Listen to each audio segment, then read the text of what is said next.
How's it all with you? All How's it good? going? Oh, not too bad, man. Not too bad. I was looking at your discography today, and you did a lot of rap. You did a lot of rap albums. That's Yep. how'd you get involved with that? Well, so I this is back before the internet, and I used to put ads in the local newspaper for studio time, and I got this call from this guy who he was just kind of calling up to ask my advice about a microphone, like he wanted to do some home recording, and he kept calling me up and asking me questions, and then he kind of invited himself over to my studio, and Right. it turns out he's an air conditioner repairman. And Okay. he's just this kind of wacky guy. And he walked into my basement studio. And at the time, I was still doing some house painting part time to pay my bills. And he walked in and looked around and said, "Oh, man, you could really turn this into something. And you could make $1 million down here and all this kind of stuff." And then he said, "Have you ever worked on rap music?" And I had never I didn't know anything about rap music. I just knew it was like, you know, yeah, I mean, I knew what rapping was. I didn't know anything else about it. And he's like, "Oh, you should work on that. It's going to be huge." I'm like, "Whatever, man." And he kept coming over and kind of bugging me. Yeah. And I have this weird way of like going along. Like I'm very likely to kind of just listen to weird people and kind of go down the rabbit hole with them, even if they're a little strange. So he suggested I work on some rap music and referred me to a couple of people. And I figured, like, sure. And I was like, "Oh, this is actually kind of fun." And he said, "Hey, you should do a compilation album of all these rappers in Atlanta." And he had this whole marketing plan and all that. And I was like, "Oh, what the hell, you know?" And we did it. It was called Full Contact Sports. And I never made any money from it, but it did get around Atlanta, and it had Bone Crusher on it and Little John and a bunch of like indie hip hop groups. There was I forget the name of the guy, but he's the guy who went on to do the Laffy Taffy song. He had a different name back then. And L Rock, who's a producer, who's done a bunch of huge records. He was on the record. And I met all these people, and I didn't know exactly what was going on because I Right. didn't know anything about rap music, but I liked the people. Okay. I thought they're some of the coolest people I ever met in my life, and I thought I just want to hang out with them. So after we were done with that, I hit up Bone Crusher and took him out and bought him a burrito at Taco Bell. And I said, "Hey, you want to work on some songs?" He's like, "Sure." And we just started working on some songs. And then he ended up getting a deal with Tommy Boy Records. And then because Little John had been there and like the studio, he started booking me. And it was just like, to me, it was like a bunch of friends. But this is before anybody was famous. Right. And then it all just kind of blew up. And I don't know. It's just kind of this thing that happened. And kind of, I guess, a lucky accident. But I think because a lot of it just kind of came about because I don't really listen to rap music, but I like the people. And it was a challenge artistically and technically speaking for me because Right. at the time, we were coming out of the 90s. I met him in 97.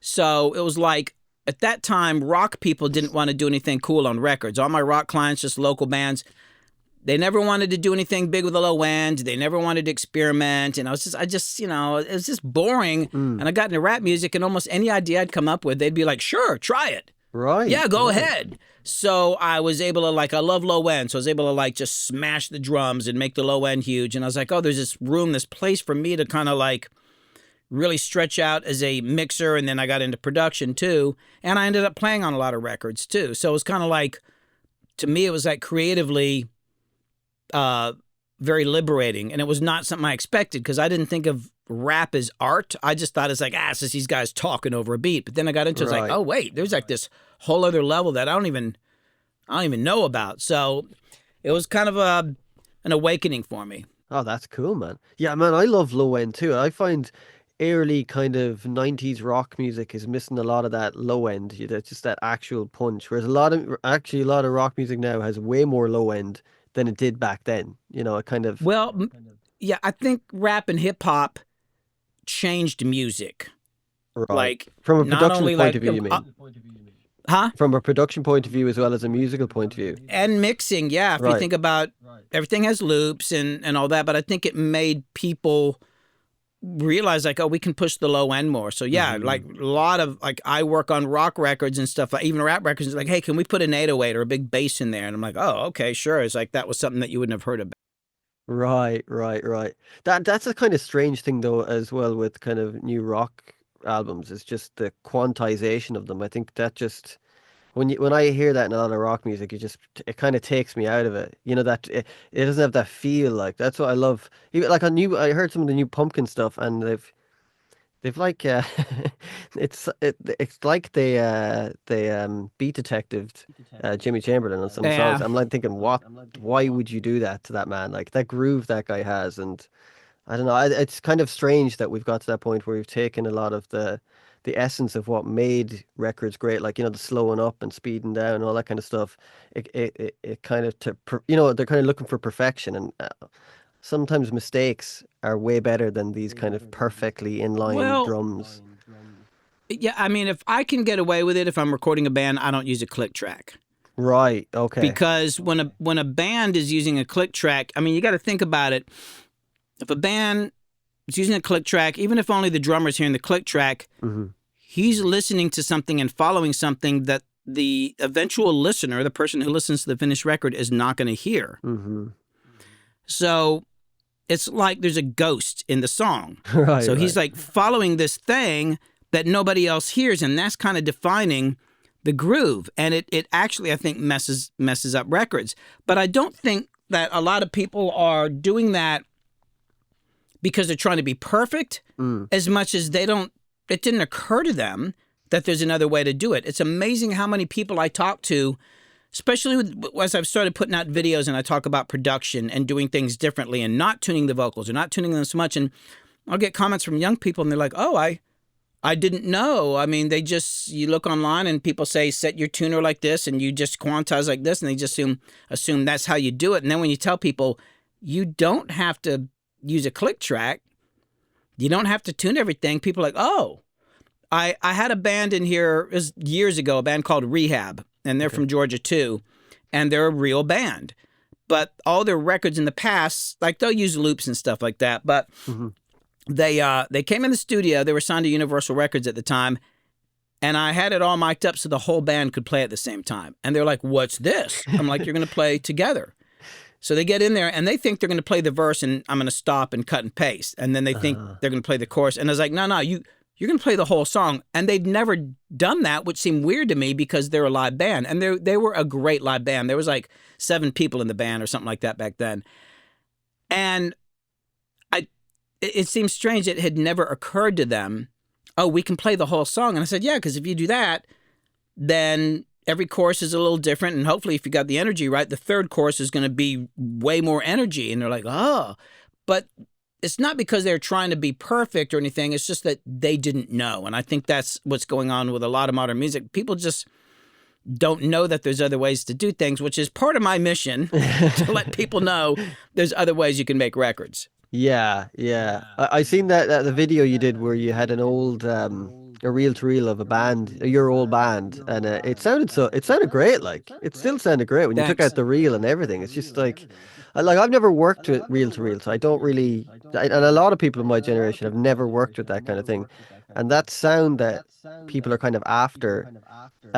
Do you find you can get that in the digital domain easy, or do you struggle, or how do you I find that? mean, I'm not, so I'm going to clear something up here. Mm, I'm not an analog guy. okay. I mean, people think that. And if you look, the video you're talking about, I think I put it out like, It's I recent guess a enough. week or so Yeah, ago. yeah. Uh, the real reason why analog is better, and then on the thumbnail it says it's not about the sound. Yeah. Because I mean, analog's cool sound wise. There's definitely some great things about it. I was talking more about the process and how working in that in analog on reel to reels changed the way you made records. There was more time in between takes because you had to rewind and you had to change reels, but also because you couldn't cut and paste Hmm. and punching in was harder. Like when you punch in, if you make a mistake, if the punch is not good, you erase what was there. So it kind of came down to having a little more time to think, but also you would go in the studio and just be a little more prepared. You'd practice a little bit more and you'd be a little nervous about it too, which is Right. not a bad thing because then it's like you're going into the studio and it's like you're going to an important meeting or you're going to a wedding or you're going on stage. And that I think added a different element to it. Mm. Um, so I kind of I mean, I use digital and I work in the box and all that, but I kind of work as if I'm on analog. Like I'll make sure people take breaks and all that, but also I make people sing all the choruses and I make Yeah. them do all that. I mean, yeah, sure, I'll cut and paste once in a while, but I'm trying to get performances out of people. I like to do long vocal takes where they're singing through the whole song and stuff like that. I usually do that when I'm recording vocals. I'll start at the beginning. We go through the whole song. Now, yeah, if they need to work on a section, we'll definitely go in and work on a section, but I kind of want to make sure people in the vibe. But because it's easy to create now, a lot of people go in the studio and they're unprepared, which isn't always a bad thing because then sometimes accidents can happen. There's good and bad, but I think the thing for me is mixing up the workflows and Mhm. finding what is best for the time and learning. People need to understand there's lots of different ways to make records. Most Yeah. people Yeah. think you just sit there and you got your DAW and like, we start this way and we do it. We got these templates and they get stuck in this one way of making records.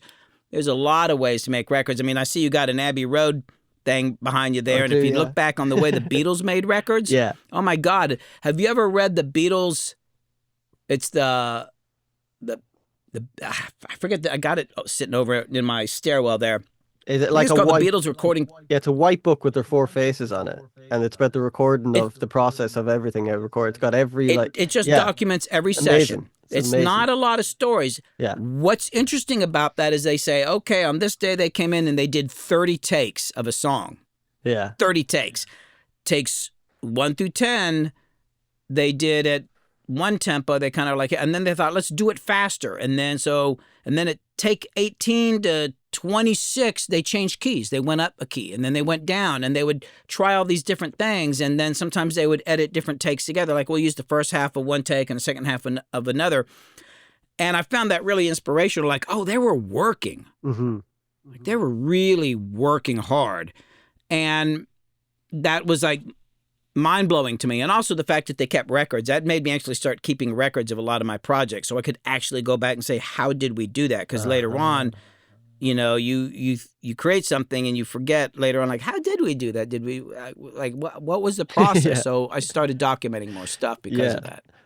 And like the cool thing about back then is they actually had to make decisions. That I think that's a big problem Yes. with kind of my generation of like you have infinite choice, and I think infinite choice is actually not good for humans. It's like the Netflix kind of thing that I've talked about before is like when you have 1,000 choices, you tend to not really make as much decisions because you have too many choices. But if you have three choices, you kind of go, okay, you'll make a decision quicker, you know. And I think that's affected how records are and how they sound like. Because I know myself making records, like you obsess over the littlest thing, whereas no one cares like how the snare sounds. Realistically, outside people who make music, no one's gonna go, that's a bit too much bass on that. Whereas you'd go, that's a bit, Yeah. you know, no one really cares. I mean, they care in a way. I mean, if it's just, but ultimately, it's about the vibe Mm, and the emotion and all that. That's the most important thing. But as far as like, making decisions, I think commitment is the thing that is missing. So, like when I'm tracking vocals, I typically compress going in. I'm okay. hitting a compressor. I get the sound, and good or bad, that's it. It's amazing. Like, and I'm going to use an example here. Yeah. The song by U2, I still haven't found what I'm looking for. Mhm. That's a Yeah, scratch vocal, right? really? That's a scratch Wow. vocal. They were in the studio. It's a famous story behind this. They're in the studio, and they had done the music, and the producer, was it? I can't remember if it was Brian Eno, Daniel Lanois, or whoever, but they gave him a SM57 in the Mhm. control room and said, can you just sing the part? And they had the speakers blasting really loud, and he had no headphones on. He's just sitting in the room. So he just sang it, right? They recorded it. Later on, they go back and they put him in the vocal booth to try to do it the proper way, and it was never the same. And they kept going back like, oh, God, that's the best take. But you can totally hear the speakers over the mic. So they're like, very carefully putting a gate on it and cutting it and cleaned it Yeah. up. But he says if you solo that vocal up, you can hear it. And it's literally him in the control room with the speakers blaring on a 57, $100 microphone. Nobody knows why, because it's just amazing. Yeah, yeah. It just it just feels good. And I've got records that I've done that technically aren't the best, but because the vibe's good, people are like, cool. And then I've got other records that we obsessed and they're sonically the best and nobody gives a damn Yeah. because maybe the songs weren't as good, the performance Hmm. wasn't as good, Hmm. So Hmm. I think it kind of comes down to feel more than anything. Yeah, yeah. I love that story of Sinatra. Kind of only did mostly one take. It was like, that's it, I'm out. And you just like, oh Well, my he would God. practice. Yeah, Yeah. yeah. But just Yeah. unbelievable. And the way he had to kind of maneuver himself with the microphones back in the day, because the orchestra is there. It's just like you were saying, There's a great, preparation. yeah, sorry to interrupt you. Oh, There's no, a no, great sorry. video of him. If you look up Frank Sinatra when I was 17, Okay. that's that song that he sang. There's two versions. There's a short version, a long version. If you can find it, watch the long version. You'll see that he's done one pass to kind of just get warmed up. Uh-huh. And then they talk about it, and then he does a second take, and that's it. And then he puts his hat on, he's out the damn door, right? That's because he practiced. Now, there's a band I work with called the Infamous String Dusters. I've done, I guess, three albums with them and one live album. And we record everything live. They're like a premier bluegrass group, and we won a Grammy for one of the records. Wow. And they, a couple of, there's four singers in the band. And one in particular, Travis Book, the bass player, he's got this great voice. He practices and practices, and when he comes in to record, he wants to do the first one just to make sure he's got the headphones right, and the second one he wants to leave. And I usually make him do a third one, even though he doesn't want to do it, just in case there's some little thing I want to grab. But typically, it's that second take. He's practiced his butt off. He's going to get out on that second take. And then he's Right. out to get like something to eat or grab a beer or something like that. He's out the door. That's cool, And man. it's great though. But it's just Yeah. like it is what it is and it's good. And that's I think that's so many people just don't practice. So, there's something to actual practicing. Yeah. Do you think people have also become reliant on the fact that like fix it in the mix thing? Like auto tune. Yeah. Just people want to auto tune and just I don't know. I I'm don't even not. own autotune. Yeah, it's not. I think I don't autotune even is. have it. I think autotune is cool as an effect if you want to like mess up things, not as an actual to make things sound in tune. But if you want to mess up things, it can do something really cool. But when you're Yeah. using it as like a tool to pitch correct your voice, it's kind of pointless. I just don't see the point of it. It's a strange thing. You were saying you compress your vocals on the way in. Do you use the same compressor most of the time, or do you kind of interchange, or is there one compressor that you kind I mean, I use a Empirical Labs distressor. Oh wow, they're good. I've got 3 of them here. I don't hit it as hard. I'm actually doing it right now on this mic. All right. So I'm hitting about 6 or 7 dB of compression. I used to hit that sucker up to like 14 dB of compression Whoa. going in when I was working on rap music. Wow. But I like the way it sounds, and I do that on guitars. If I'm doing an acoustic thing, I'll hit the compressor a little bit going in. But I like making the decisions. You mentioned the recording in my last video where it was like my high school band. So all the drums were on one track, and then there was bass and guitar, and it was just something we did after school one day. But I spent a lot of years in those situations where we didn't have unlimited tracks. I had an 8-track for years, and I had to get all the drums. I could sometimes, in certain situations, I could maybe use 4 tracks for the drums, but boom, there was half of my whole thing. Right. Or maybe you would record the drums and bounce them down to a couple tracks, but you had to make these decisions and mix things together. And I think that was a little more nerve-wracking, but you got in there and then you made the decision.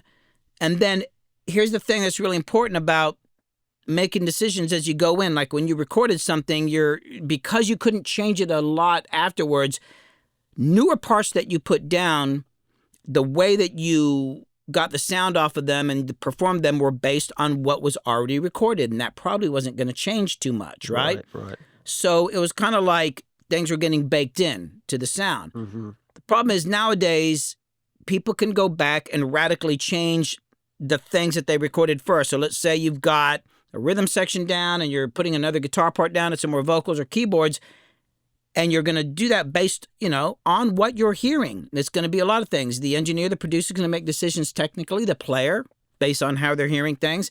They get to the mix and then they go back and they change all the drum sounds. Right. And they change me. Oh, let's just change all this stuff. It throws everything out of whack because now kind of comes back to that click track thing.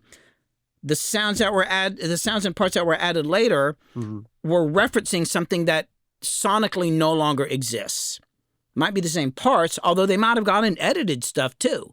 So they're editing, oh, I got to move the snare drum around. Well, maybe there was a Rush snare drum, but maybe the keyboardist felt that and played a little differently. Well, they go and they move that snare drum, and now it's like, it still doesn't sound right. It's on, but it's on. I see it on the grid. Why didn't it sound well? Because people were playing with that Rush snare drum. Yeah, yeah, yeah, yeah, It's like this compounding thing, and it's like I'm not going to say I don't go and fix things later, but you got to really stop and think about that. It's like, yeah, yeah. Yeah, yeah. It's like sometimes you're always chasing the demo. Like sometimes the demo is like the most perfect thing, which kind of probably doesn't exist as much anymore because kind of your demos, you kind of people record things at home better than on a like I remember when I was younger, I had a little tape recorder and like playing them like it was something even about how shitty it sounded on a demo. You're like, oh, you're trying to recapture that kind of thing, which can be it's straight. Whereas now, like everything you're kind of recording as you go, so it's different. A demo is well, almost involved in the process, if you know what I mean. here's the trick, and I learned this from an interview I read from Hall and Oates Okay. years ago, and they had like cassette 4 tracks and stuff like that at their home studios, and they would like put these ideas down, and then they would go and transfer the 4 track to the 24 track in the studio Uh, and work off of that. And that got me thinking like, oh, instead of starting over, they might go and replace parts, but they're kind of playing along with the demo and adding to it. So my philosophy is I don't do demos anymore. Actually, actually in a weird way, everything I do now I think of as a demo right. Like a from the starting get point. go. From the starting point, I yeah. figure like let Okay. me just like let me make sure my guitar's in tune to Mm. start off. So if I'm going to do a demo, at least make sure I'm in tune because you don't want to get that perfect part and go, oh, it's so out of tune. Yeah. Make sure I'm in tune with the tuner. I'm not because I had a guy that I used to work with. He would just tune the guitar to itself, so the whole thing would be slightly off. Then it would be a real pain in the butt trying to work with it. Right. But the way I look at it is when I start a song, even if I'm thinking of it as a demo, that session, whether I'm in Ableton or Pro Tools, I don't go and redo it. I just keep adding on. Hmm. So the demo becomes the master, and I never get away from the demo. There's always some of it in there. Yeah. And I also kind of think about when I'm recording. I know, I know, I don't even know how to explain it. It's just the way my brain works. But even if I'm doing something that somebody's going to release for the radio or whatever, I'm still thinking like I'm doing a demo Right. Right. Right. because then it allows us to have fun. Yeah. Yeah. Yeah. You know, Yeah. I'm not stressing out about it. Like I'm a good enough engineer to know when I'm not supposed to do. Okay, this is a bad idea, technically speaking. Hmm. But yeah, I started doing that years ago, and I quit thinking about whether or not it was a master recording. This all demos to me in my head. Okay. Do you find it easy to kind of let things go, as in when you hear it back, do you be like, oh, I wish I changed that, or I wish I changed that? Because it's probably different when you're doing other people's music and your own music. There's a different kind of thing, isn't there? Yeah, actually, I was editing something earlier of mine. I've got this one song, and it's been in a lot of my videos. Hmm. The song was halfway done, and then I'd do the video. It's like, well, I'll work on this song during the video, and then I would stop and I'd edit the video, but I'd not go back and do anything. And then I'd do a live stream. It's like, oh, I'll grab that song again. So I kept adding parts, and now it's a big freaking mess. I'm like, they're trying to make decisions like, was that the vocal? So I actually was doing that this morning and kind of freaking out. But the thought came across me. He's like, you know what? It's probably all fine. It's amazing how when you go back and listen to something months later that you finished and you thought it was terrible, and you go, actually, that's pretty good. Yeah. You Yeah. know? Yeah. Yeah. Yeah. So, you know, my trick on my own music is if I'm on a roll and I've got a lot of good ideas, I try to get through all that. If it's like a day of working or 4 days of working and I just shut everything out. But I think it's really important to stop and put it away for a few days, Hmm. sometimes weeks, and go work on something and come back and go, oh, hey, that's actually really good. Yeah. I have another song that I was freaking out about the vocals. I thought, oh, I got to redo this line here, and I'm just because I'm not really a good singer. But I pulled it up last week and I was like, oh, it's fine. But at the time, it just seemed like Yeah, yeah, you can get in that kind of Because I wonder, is it the thing of that when you're putting something out, your people, it's going to go out to the public, or your intention to put it out, because so you kind of want everything to be perfect, and kind of perfect doesn't really exist, but it's kind of people are searching for that perfection, even though it doesn't exist. So it's kind of like it's a weird dichotomy with doing music, because it's kind of like you're in search of something that you probably, I don't know, does anyone ever find it? But it's just like that kind of thing of just deep in the trenches of it. If I'm making any sense, probably not, but Yeah, no, it totally makes sense. yeah, Totally. yeah. I meant to ask you about because I think it's a big thing in music now is AI.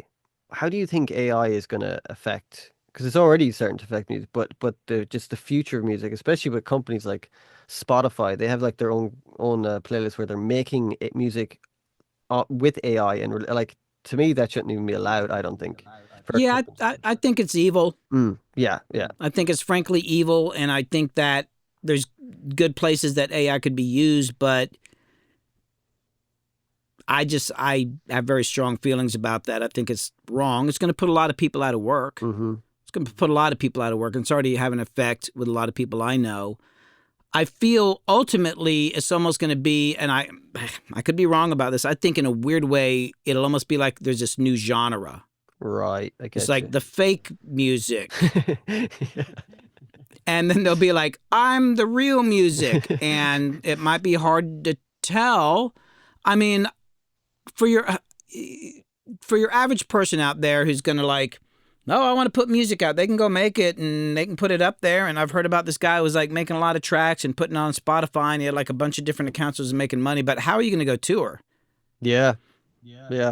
Now, like a record company with some money, they might be able to hire actors who are musicians too to play the part. I don't know. I mean, Jeez. they'll find some way to do it and not pay everybody royalties and all that. Yeah. I think it should be, and it also should be illegal because they're basically the way AI works. Even though they deny it, they're listening to other people's work Yeah, it's and essentially, copying it. yeah. I think it's terrible actually. Now I understand how some people might want to use it. Just hey, I can make something and all that, but it's like hey, you're not really making anything. You're typing some words in. Come on. Sorry, Yeah, I just think it's a terrible, terrible, terrible thing. I've got 3 kids who are all artistic, and one in particular wants to get into 3D design. mhm. Another one's a graphic illustrator, and they're all amazing. But this is going to affect whether they can even get a job. Yeah. I think definitely on the illustration side and even film and production and all that kind of stuff. Because I've messed around with AI and you can do amazing things. You can do insane things, and it's just it's going to be used eventually in a big way because of just budgets. Like Can't stop it. everything's getting taken down budget wise, and just it's gonna be a weird thing. They'll have to put in some sort of like laws or something like that because you can't just take away jobs at it's going to be at every level. I think that's the problem. We kind of think it's just going Oh, to it's be artistic, but it's going to be. it's going to go beyond that. Hmm. It's going to go beyond. I mean, and that's the thing that gets me. That people say, "Well, they can retrain." I had some guy at a family gathering. Oof, he said something about because I was talking about my kids, and he's like, well, they can, just retrain for, or other people can retrain for something else. And this is a guy who's never done anything except figure out ways to make money. People who figure out how to make money, but they don't actually create anything. They just manipulate things and they have their little ploys. Like, I feel like you do a job or you create something, you make money. Sorry, that's my opinion. But but there's people who are like, oh yeah, blah blah blah. It's like, okay, wait till it comes for your job. It's going to go way beyond music, and it's going to be a lot of jobs. And I just think it's just a terrible idea. But humanity has this way of like doing really stupid stuff. I guess. Yeah, yeah. I don't. I'm not gonna let it stop me. I mean, unfortunately, I think it's keeping a lot of people from going out and trying things. And I kind of don't blame them. But on the other hand, like I would not be going to college for a graphic design uh, diploma, like to go pay a bunch of money to college. Mm, I would just start, if you do it, start working now. mm. But yeah, man, I just think at some point humanity needs to realize, like, hey, free market's cool. I believe in that stuff, but at a certain point, like, if you make profit the Mm. number one thing, you will eventually fail. Yeah. And that's something I've in my career, working on hit songs. I've never seen anybody have a hit song where making money was the first priority. Sorry, I don't care who you're talking about. Everybody I worked with that had hit songs and hit records, they're focused on making something that they liked, that they thought was fun. There's usually a lot of laughing and all that. Every person I've come in, worked with that made records, and their thing is like, let's copy this hook or let's do this thing so we can have a hit song and make money. And technically that stuff sounds good. And I worked on projects where they had investors and put like small fortunes into single artists. Like, it's insane the money I've seen. Like, I Really? was making some good money, but I'm looking like, you're what? You're paying for what? Never seen any of those succeed. Right, It's right. rare I think it's rare for that stuff to succeed. I just don't think that you can make profit the number one thing. It's just stupid. Sorry. Yeah. It could be the second it could be the second or third thing, but if you make it the number one thing, the rest of us suffer. Yeah, I think that's a big reason why the music industry is in the shit that it's in because, years ago, look at Springsteen, for example. That guy had like three albums that didn't do anything. If that was nowadays, he'd be gone. There'd be like one album, you're done, over. And you're not building artists. And it's like you said, it's like when you put profit over the art, it's bound to fail. Like it's always going to fail because it's the art that people are buying. It's not I know these guys are always making money off art. Like Daniel Ek, the guy from Spotify, he's richer than any musician that ever lived. And it's just like, that's just it's a depressing thought. You Yeah, I know. mean that's a whole other subject, and it's such a ripoff. A lot of the early record labels were started by guys who were producers or musicians or songwriters. Not to say that their deals weren't the deals they did for artists weren't crappy, but they were music lovers. and Right. and and like you said, you could get a record deal and they weren't expecting you to have a hit record on the first album. They're looking at two or three in, and then you start hitting it, and then people go and buy the old stuff because they want to hear it, but they would make an investment and that's gone. When I finally got into the actual record business where I was working with major labels, it'd be interesting when I would talk to people how many of them had gone to law school. Right. It was just this weird thing. I don't I don't get it, but like it was insane how many people had gone to law school or business school and didn't play like a bit of music and know anything about it. And it was kind of like, oh, yeah, And that's I mean, because that was like I started getting into it in the late '90s when I started doing actual major label work, Hmm. and it was kind of appalling. I'm like, oh, uh, um, they and a lot of these guys, I mean, literally didn't know anything about music. The conversation I remember Wow. sitting with somebody. I don't want to say his name. He's pretty high up in the business. And we're at a bar and we're watching this band, and he's there to like see about signing them or something. And he's like, "That guy there. Wait, is that a bass guitar or is that the lead guitar?" Oh I mean, the man. guy couldn't tell the difference. I mean, oh my God, you have no idea the stupid things I heard from these guys. They don't even know. They might know how to market something, Mm. but they didn't actually know. A lot of these guys didn't know anything about music, which is one of the reasons I eventually quit doing label work. I was just like, it's not why I got into music. Yeah, it's stupid because you're not going to hire a guy to be a scientist who doesn't know anything about science, but you can do it in music and every other facet of the arts, it's probably like that in movies too, like guys who don't really care about movies, but they're just seeing the money side of it, and I just think you're kind of bound to fail if that's kind of your thing, because there's something like the music business is about making money, of course it is, but I mean The I, music yeah, the business, business, yeah. yeah. But the you're making money from people's art. It's the art they've forgotten that it's actually the art that's most important. And I think that's why we kind of there's a lot of music out there that I listen to nowadays. They're like hits, like like they're huge hits, but no one really remembers them in like a week or 2 weeks. It's not like they're writing God Only Knows or Strawberry Fields Forever and like that. They're not just the difference of those type of songs that will last forever.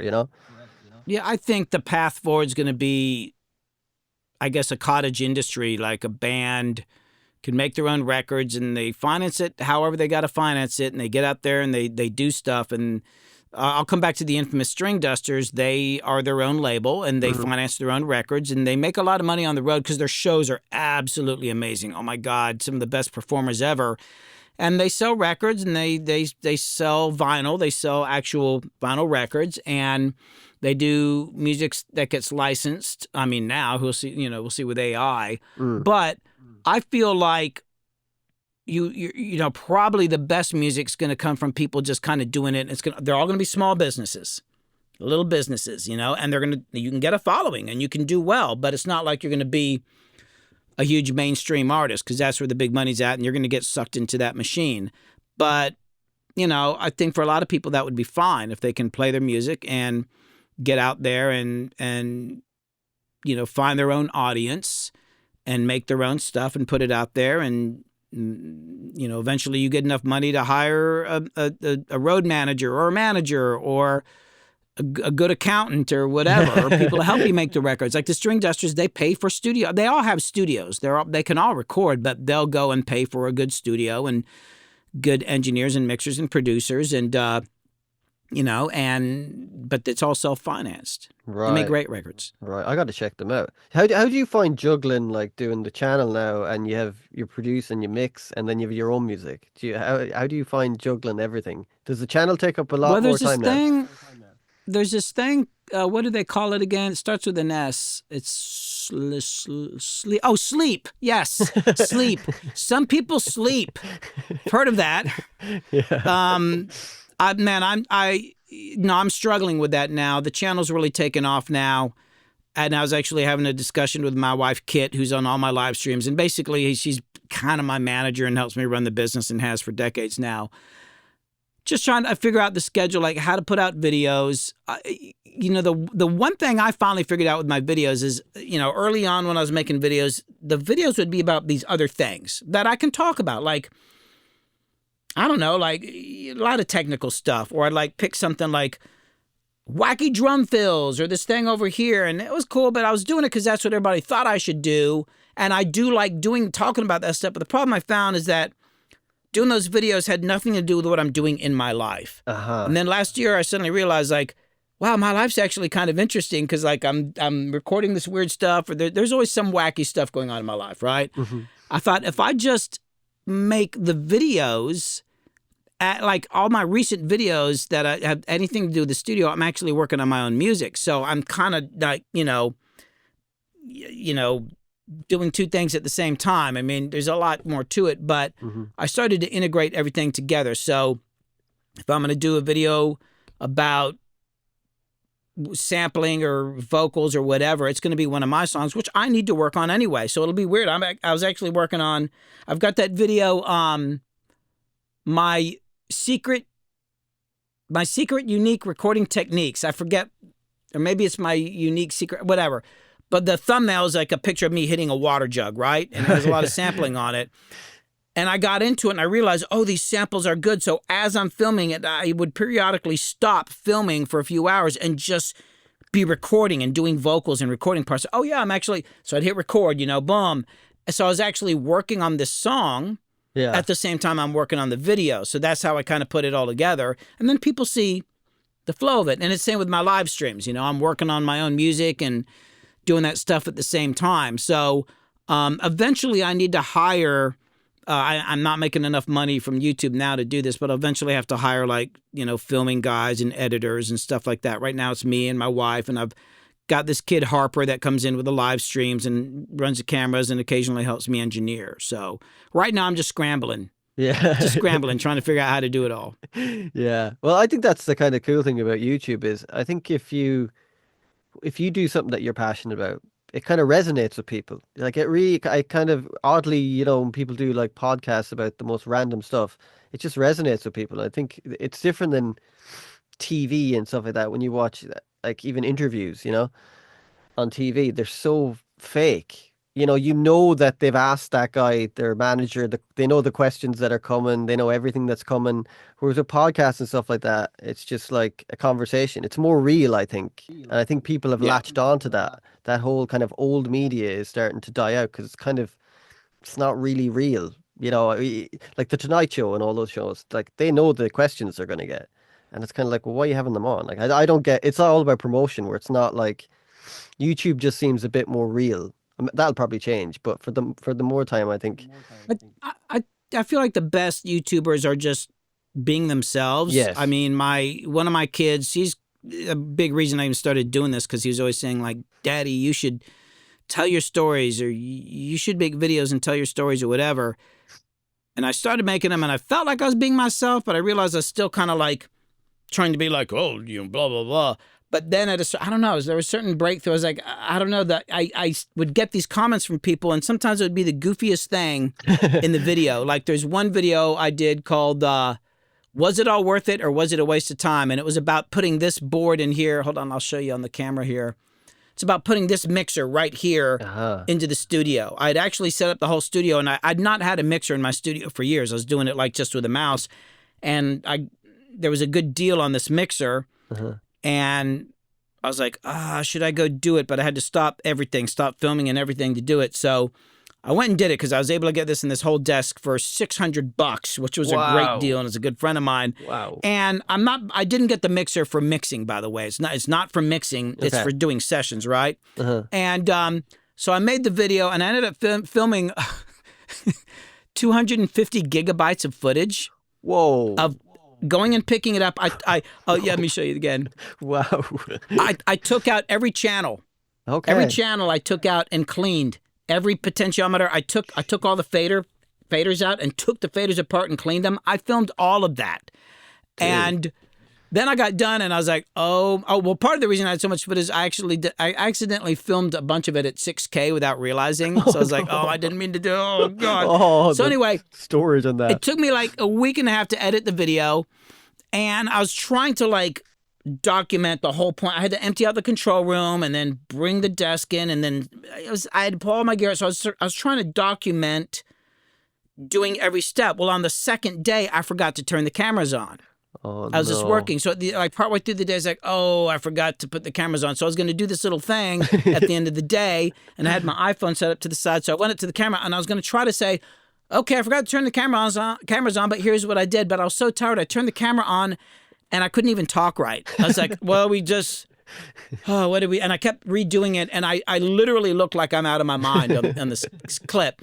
And it's kind of funny because I just can't even talk right. Well, I put it in the video, and then I felt like I look like an idiot. I look like I'm drunk or something. I was just tired, and I almost took it out, and one of my kids was like, don't take it out. Leave it in there. Leave it in there. I was like, all right. So I left it in there. Let me tell you, I can't tell you how many people in the comments said, when I saw that shot there, that section, that's where I hit the sub button. Right. Wow. And I was like, whoa. So that's how I just got to be like my normal idiot self. Is that it? Yeah, just be I real. could just be. Yeah, I think you just be real. I think when people are real, I think people resonate with that. I think people are kind of sick of just fakeness. There's a lot of that, and just within in things. So I think that's why media like YouTube and stuff that is probably taken off more than the old, the old guard, shall we say, because it's just not authentic. You know what I mean? You making a video Yes. about yourself being tired, where they would, if that was old media, they'd cut that out. They're like, oh, you can't show them that. But people go, well, I felt like that. I've been tired. I've been thinking, so they resonate with it. And it's just, I think that's, I think that's why things are probably changing. It's just the authenticness of things. Well, It's I think the public can sniff out a fake, mm-hmm, even if they don't realize it. mm-hmm. And it's kind of like, and I think it's true for pretty much any genre. It's like I did a bunch of Yin Yang Twins records, and they're just like funny party rap and all that. But the thing about it is that actually is who they are. Right, Like right. that ain't fake. Yeah. Let me tell you. I got some stories about those guys. I love those guys. They're like really fun guys, and oh my God, they're just awesome people. But they really are like that. And Collie Park, who is their producer, and we're all still friends. He was telling me a few years ago. He said all those songs came from jokes. Every Right. single one of them. It was a joke. Like they're in New York and they're getting in a cab, and Kane goes, "Hey, I got an idea. Why don't we try whispering a whole song?" And Wow. they're like, "That's stupid." Yeah, how about if we just whisper everything? And then that became one of their biggest hits, the Whisper song. Uh, Every song. So it was like them just being themselves and having fun. And I think people kind of know that. So I think that, you know, I think it's always been that way. So, and I do think people want authenticity, and I think they want it more now than they ever have in the past, because things have been so computerized and everything's so on beat and so in tune and all that. And that's why I think a lot of the artists I work with that tour a lot and play live shows, they're doing, they've always done well. I feel like the whole concert thing has done better over the last few years. Not, I mean, financially it's a problem because of gas prices and all that, but as far as the willingness of people to go out and see gigs, people want to go see. They want something real, mm. and I think it's the same with YouTube. Like people want to see something that's real, and they want to connect to somebody, and they want to see what other lives are like and all that. And I think it's just really, really important to not clean it up too much. Just be yourself, and I don't know, but I think that applies to everything: music and film and art, and you know. Yeah, yeah, I think so too. Like even if you look at, these TikTok kind of people who've become famous music on TikTok, I've read about some of them going on tour and no one turns up. Like no one is turning up to these gigs because it's like fast food music because people Yeah, go, oh, nobody that's it. cares. Yeah, nobody really cares. So all these companies that are signing these artists thinking they're going to be huge, it's like, yeah, no one really cares. Like everything's data driven, and I think when things are too much data driven, it kind of takes the soul out. Like if you data driven things in the 70s, you would not get what you got in the 70s, which is just amazing. Like I think 1965 to 75 is just the greatest in modern music, if you know what I mean, like, apart from classical and jazz, but just that 10-year period is just unbelievable, I think, for just the expanse in production and just the risks people were taking. And it was like commercial, you had Yes, you had Zeppelin, you had the Beatles, you had Marvin Gaye, just incredible kind of time for music, I think, anyways. Yeah, yeah. I mean, kind of goes back to what I was saying earlier. That was also a time when a lot of the record labels were actually run by people who did music and understood music and actually loved the artists. Yeah, yeah. What albums stood out for you when you were growing up that really like meant a lot to you and influenced you in your life? Well, obviously, Dark Side of the Moon. Oh man, God, yeah. Yeah, of course. I mean, come on. Amazing. That was like the thing that really made me want to make records. Um, I was really into Emerson, Lake and Palmer, Okay, cool. which I could never really play like that, but I really liked Brain Salad Surgery. There's a lot of great stuff on that. Uriah Heep was a huge band for me, especially the live album with all the pictures inside. I'd sit there and listen to it and look at the pictures, and I like Uriah Heep a lot. Let me think. Boy, people ask me questions like that. I'm like, oh God, Jethro Tull, Peter Yes. Frampton So like was a big yes. one. Peter Frampton Comes Alive, the live album. God, the album cover, like the lights are behind him, his hair looks kind of purple. But it was also because if you look at that picture of Peter Frampton, he's holding the guitar and he's got his thumb up over the neck like that. So like, Yeah. I was starting to take guitar lessons, and the teacher is always like, "Oh, you got to put your thumb behind, right?" And I could never do that. And it's like, I want to hold it like that. No, you got to do it like this. And then Peter Frampton Alive comes out, and I go into like this, like it was like a Kmart, right? There was Right. this big poster at the back of the store, and I saw the picture, and the first thing I noticed is that his thumb was like this. I was like, hell yeah, I can put my thumb up over the neck.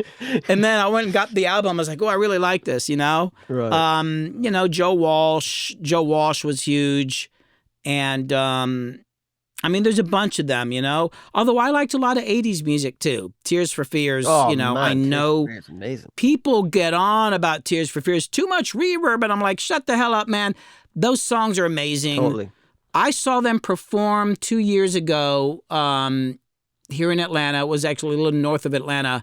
And I expected that maybe there'd be a lot of tracks, but they had a band up there. The drummer was running, is it Mark Woolham? Oh my God, what's his first name? I can't remember, but it's not the original drummer, but great drummer. It sounded like they might have had a couple little percussion loops, little tambourines, but the rest of it was all live, and they killed it. And the vocals were just amazing. And I was crying. It was like, it sounded better than the records. So Yeah. that's not some fake stuff, but that was a huge influence on me. And then strangely enough, Adam and the Ants, Oh, or Adam right, Ant. right. Oh my God, those records sound terrible. Like his vocals are goddamn horrendous. His vocals are painful, but there was this genius there. And of course the guitar parts. I forget the name of that guitar player. He played on a lot of records.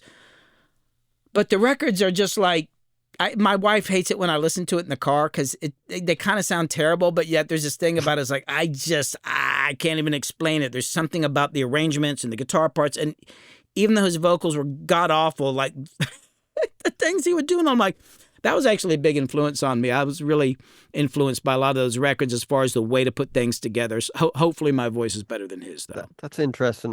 Same as you. I seen Tears for Fears about 2 years ago, and that tipping point are incredible, like just amazing. Like Roland is still a great singer, like brilliant singer, Oh my God. just Yeah. brilliant. Do you like Talk Talk? Yeah, not something I, dove deep into. Oh man, get Spirit of Eden. Like Spirit of Eden. That's one of the greatest sounding records I've ever heard, and just the way they recorded it. Like, if I think you'd actually really love if you go into that kind of the way they recorded it, and just they were in dark for the whole time. They had a projector on, and because Mark Hollis said he wanted it to sound like Traffic, the band Traffic in 19 whatever it was. So the whole time they made the album, they were in pure darkness. Like it was like they had a projector and lava lamps, and that was it. And Oh, it was wow. yeah. It sounds crazy. They'd get in like these amazing players, like a double bass player, who play like a whole. They'd be like just play along, and they'd just cut it up and take three parts of it, three lines or something like that.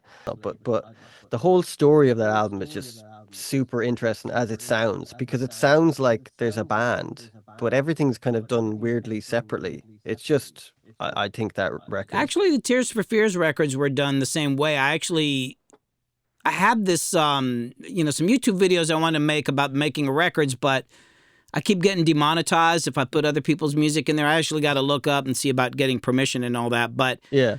I did a lot of research into Tears for Fears. A lot of the big records are actually done in homes, not professional studios. I mean, they had good gear in there, but they'd actually go into a house. But it was interesting how the drum sounds, a lot of them, the kick would be off one drum machine, then snare would be off another. But if you listen to the records, it's not like it's just this one beat. They went in there and like programmed all the drum fills and it's like, that's some work, man. But it's put together so well back before the technology we had today. So there was a lot of effort and work to do that, which I think sometimes the sweat and the extra work yields something beyond if you can just cut and paste. There's just so many tools today. When you're talking about Talk and you hear about how they made the record, you don't really hear people talk about that much more. Like, well, I use this plugin. It's like, man, the stories of how records are made and the experience and all that, that's the thing I'm into. And I think it really affects the final product. Yeah. Like it should be an experience. The whole thing should absolutely be an experience. And I think that's kind of lost now because it's now like this, I don't know, like an assembly line or something like that. And I get it, man. But to me, I feel like there should be uniqueness. My whole thing, and I always say at the end of my videos, be unique. That's not something people strive for so much anymore. And the funny thing is, I think it's because a lot of people don't actually realize that could be something they could try. They're just trying to go and make what everybody else is making so that maybe they can become popular or something. But if you look historically at big records and artists, so many times they made records that didn't sound like anything else at the time, that was very different, and often we're told would fail. Those are the things that actually break through. Like when I started on rap music, Atlanta rap, people made fun of. Like, why are they Really? doing that? Why are they, yeah. And we got criticized, but we are all just like, we're going to make the low end explode and we're going to do these chants and stuff like that. Now everybody kind of like, oh, yeah, cool. But at the time, everybody hated on that stuff. Really? U2 made some records that people thought were kind of like at the time, like, oh, what are you doing? And they blew up. I mean, I just think that if you really want to make an impact, you do need to do something unique, Mm. And if you're not trying to do something crazy, even if this is pop music, I feel like you should still try to find something unique you can put in there. Just do something different. But to me, that's the lost thing. And I want to work on records and make music with people where we are doing things that can't be repeated. I Hmm. don't want anything that I don't even want to be able to repeat it myself. That's why I use like old cheap microphones and stuff like that. And just like, and sometimes those things sound way better than a good mic. Yeah, yeah. Is there any bit of gear like that you just really love, like from a microphone or a compressor or an EQ? Is there one bit of gear that you have? I'm sure I there's mean, many. the distressors are great. I Mm. got these Neve clones. They're actually made in England. The company I think is AML. Easy 1073. They're amazing. I mean, to be honest with you, like probably my guitar. Like I've had this guitar forever. Like that's this an Ebo. Oh You wow, know, love those things. all the time, all day. I love Ebos, and but really, it's kind of like I got some favorite gear, but it's kind of like it doesn't really matter. Like, give me a couple 57s, and that the one video I did where I said my secret unique recording techniques, and I did a lot of sampling. I did it all using SM57s. I didn't use anything fancy, and I didn't even use any outboard mic pre's. I just plugged right into my Universal Audio mic pre, and I didn't even do any mic modeling. It's literally Right. the basic mic pre to prove a point. And I got Yeah. some great sounds Yeah. on there. So it's like, to me, it's just more about just coming up with some cool stuff and finding something interesting to do. Yeah, it's kind of shocking when you talk to people about how they made records and they'll be going, I put this mic and this is like the cheapest mic ever, like from the 70s or like not cheap, but not like it's not like a U87 or anything like that. It could be like an SM57 on something and it's kind of it boils down to the people who are making the records, not really the gear. You could give Eddie Van Halen the shittest guitar. He's going to make that sound great. I think Oh, people yeah. people can get caught up in the like, if I get this Fender and I get this amp and I get this, it's like, yeah, It's like the whole thing with like my vocal chain. I'm like, man, who cares? You know, I I uh I I got to interview Brendan O'Brien, wow. who, yeah, years ago. I know Rick Beato interviewed him recently, but I interviewed Brendan years ago for the Recording Academy when I was on the board. Hmm.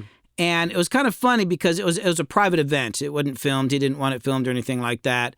So, and it was a small group of people. It was like maybe 100 people from Atlanta, like producers and all that. I'd always heard these legends about Brendan O'Brien. Oh, he always uses this mic or always does this thing and all that. So when I got him up on stage, I was like, they had all these questions for me. They'd written out these questions. I just literally tossed the piece of paper behind me. Like, but I'm not. Nice. They didn't Nice. like me at the Recording Academy too much. I was always the radical. But I asked him, what's your favorite amp to use? Everybody says you like this. What's your favorite amp? And he said, the one that's hooked up. Like, I got an idea. I just want to get it done. And then a friend of mine there was a Steve Lillywhite came to Atlanta for an event. Okay. And for some reason, it wasn't promoted well. So like 2 people showed up. And they're all Wow. like, well, this is kind of weird. And he's like, well, hell, let's just go to a bar and get some beers. Brilliant. So, I didn't go because there'd been a family thing going on and I couldn't go. And I thought it was going to be crowded. And so I didn't want to deal with that. It turns out they all went to a bar and I was like, oh, I should have gone. So they're sitting at the bar and my friend asked him, what's your favorite vocal mic? And he said, the one that's hooked up. That's brilliant. That's brilliant. Just get on it, And that was one of those things like, oh, I've done that before. I guess it's all right, Yeah. So, Yeah. if it sounds weird, I'll go switch it later, but it's kind of to capture that moment, Yeah, yeah. Before I let you go, would you ever get into interviewing people as well on the channel? Was that I interest I you? did some interviews when I first started Yeah, yeah, out, I've seen some of them. Yeah. and I want to do it some more. And I was actually talking to my wife, Kit, about this earlier. The channel's changed a little bit, Hmm. the direction I'm going with it. Hmm. Um, I do want to get into it. I'm I'm trying to get a bigger subscribership so I can interview more people, Yeah, but they won't all necessarily be musicians. But yeah, I do want to do that. yeah, yeah. That. Got why you got some suggestions?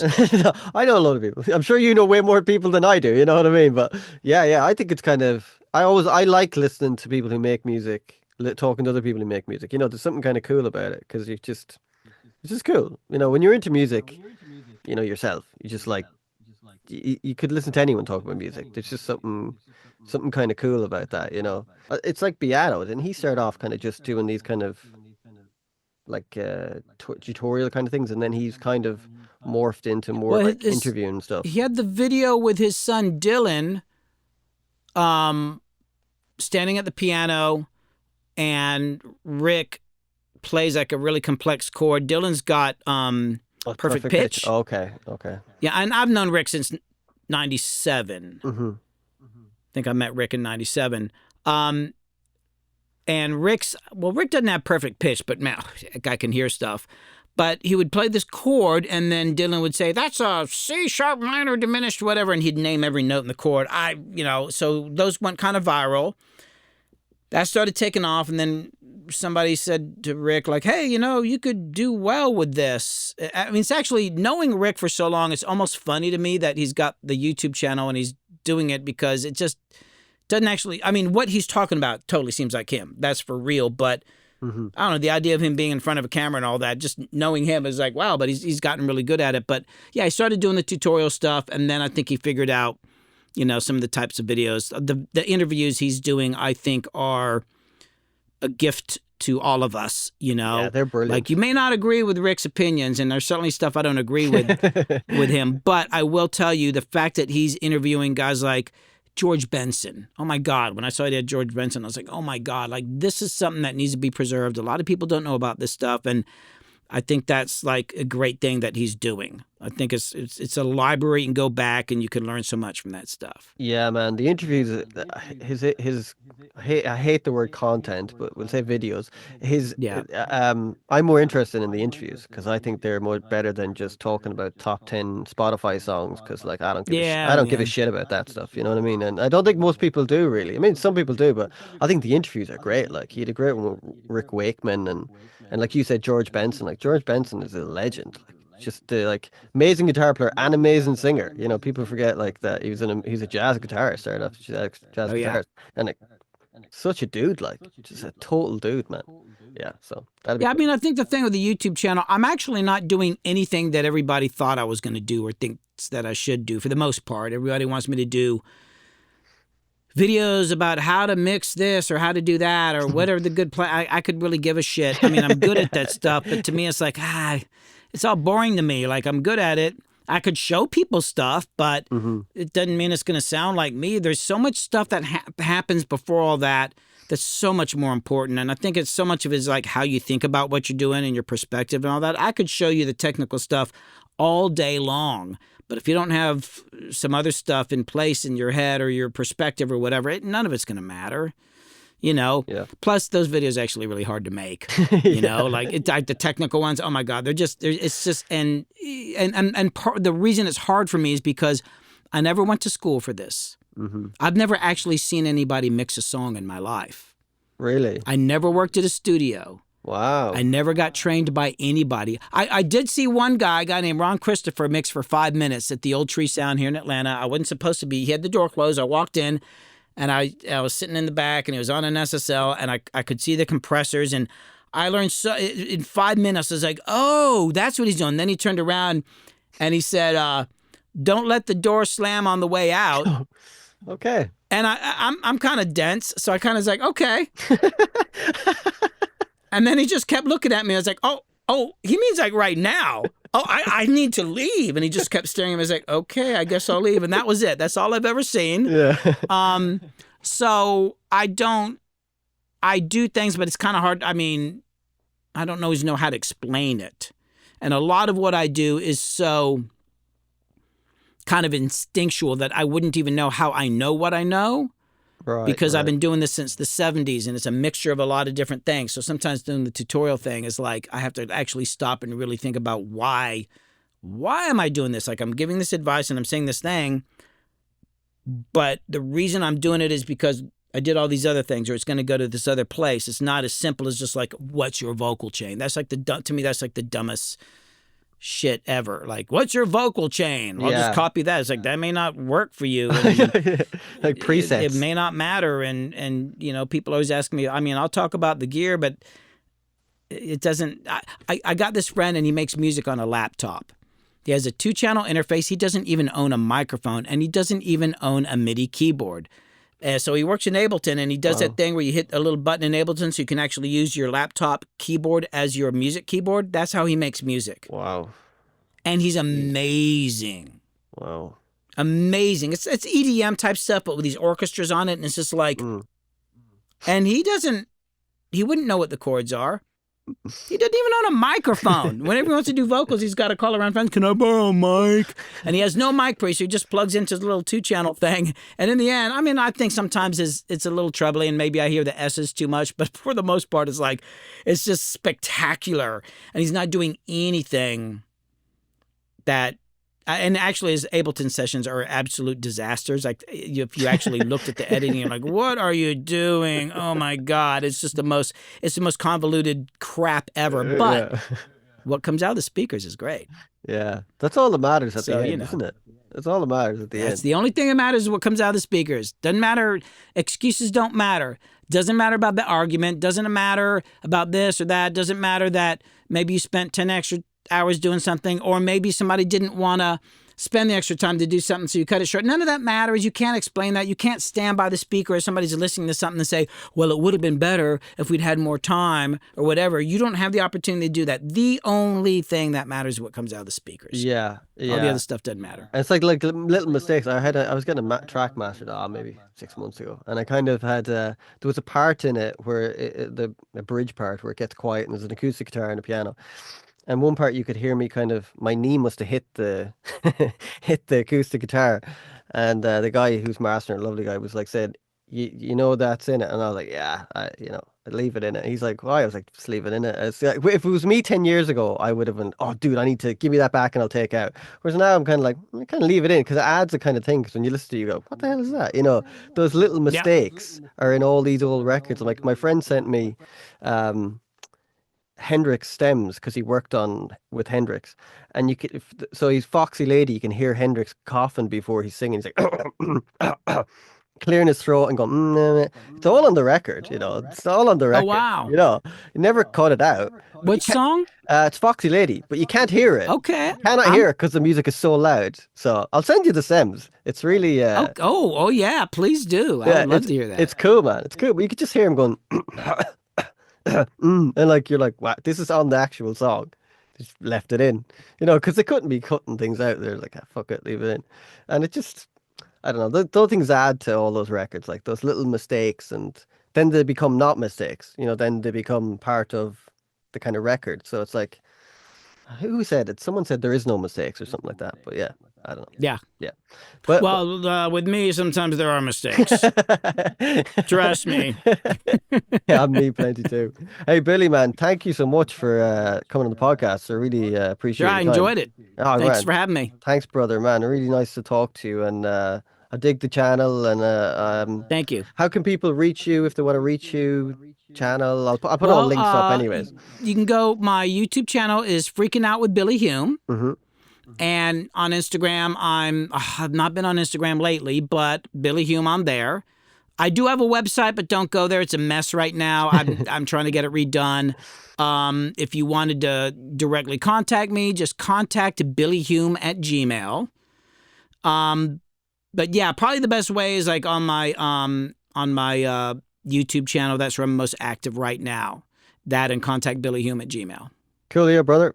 Man, thanks so much for doing this. I really appreciate your time. Sorry if I waffled. I tend to waffle on too No, much. no, you're great, man. Okay, that's I good, enjoyed brother. it. All right, brother. Have a lovely day. You too. Take care, bro. See ya. Thank you. Bye bye. Bye bye. See ya.